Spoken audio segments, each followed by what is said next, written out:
commencé en tant que consultant dans les équipes de Be-Engineering à Annecy en septembre 2022 sur 3 missions différentes qui m'ont permis vraiment d'évoluer. J'étais sur de la qualification de produits, je faisais des batteries de tests pour qualifier ces produits-là. Et j'ai évolué sur un poste qui était totalement différent d'ingénieur facilities. C'est donc la maintenance, on va dire, du site industriel. On va rénover du sol au plafond et s'assurer qu'en fait toutes les infrastructures tiennent la route. À la suite de quoi, j'ai évolué sur un poste qui était totalement différent, vraiment très loin de ce que j'avais l'habitude de faire, sur un métier d'acheteur. Je me suis retrouvé côté achat chez NTN Europe, donc un équipementier automobile, un gros client pour Be-Engineering à Annecy.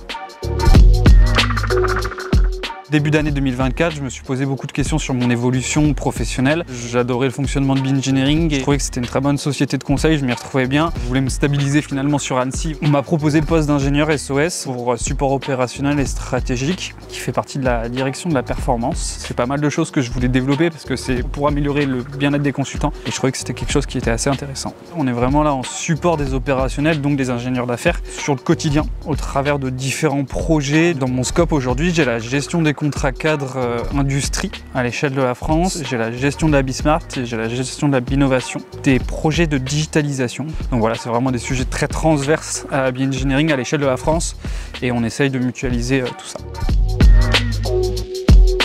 Ce que j'aime le plus, c'est la diversité des sujets. Aujourd'hui, j'ai un peu de commercial avec la gestion des contrats cadres.